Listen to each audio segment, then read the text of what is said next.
this is really interesting. I did not know this until Indira Lakshmanan beat it into my head a number of years ago. Well, the talks in Vienna, they're not going well.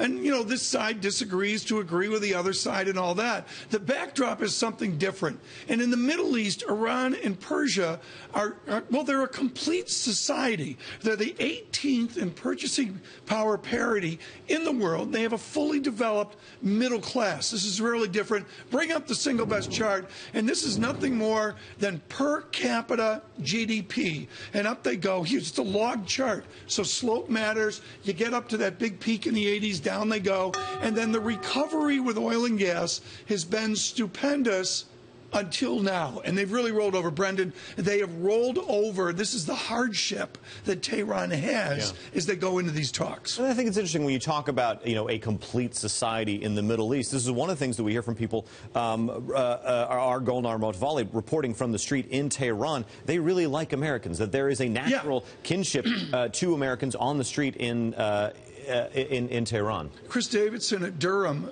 in talking about the United Arab Emirates and all that, is adamant at the development of Iran, and it is separate and distinct from everything else to the West. And of course, the single biggest factor in Iran's development right now is whether or not they're going to be able to shuck off those sanctions as part of a big deal. We have Indira Lakshmanan. She is joining us from Vienna. Indira, what we're hearing right now, the disagreement over the arms embargo between the U.S. and Russia, is that just dotting I's and crossing T's, or is that really standing in the way of an agreement right now? I think that's one of several things that are standing in the way. We heard from senior Iranian officials last night. Their claim was that there had been actually a tentative agreement on Wednesday, and that yesterday the United States had sort of rolled back the terms, hardened their positions, and wanted more. And the Iranians suspect that perhaps there was some conversation in that conference call between President Obama and John Kerry, and perhaps President Obama said, no, we can't accept those conditions, we can't sell them in Congress, you need to go harder line. The United States, for its part, denied that and said there never had been a deal. So, indeed, as you said, we are deadlocked here. They missed the deadline this morning for getting the deal to Congress, which would have given them a fast-track review. And at this point, we're looking at a day-by-day situation, but we're automatically looking at doubling the time that Iran will have to wait for sanctions relief, from at least 1 month of this review to 2 months for Congress. So right now, it's not looking great in terms of how talks are going. Indira, having missed this deadline for congressional review, what will be the consequences? What does it mean that Congress has more time to take a look at this deal, and how aware of it are they in Vienna, where you are? Well, they're very aware of it in Vienna, and the consequence principally is that Congress will have twice as much time to pick over and potentially reject the deal.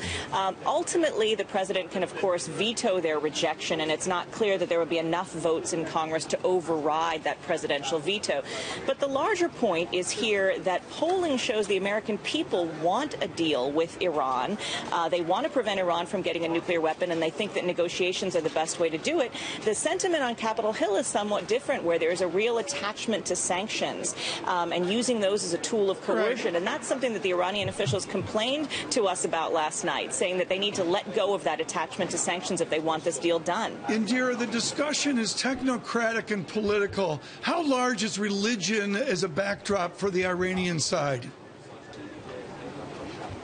I actually think it's not at all in this point. It really is. They're being very pragmatic about it. They want the best possible deal that they can get, and that's on the nuclear piece, that's on the sanctions relief piece, it's also on the arms embargo. They want conventional weapons. They say they need them to fight ISIS. So, you know, I think it's really, for Iran, a very technocratic, practical decision here about getting the best deal.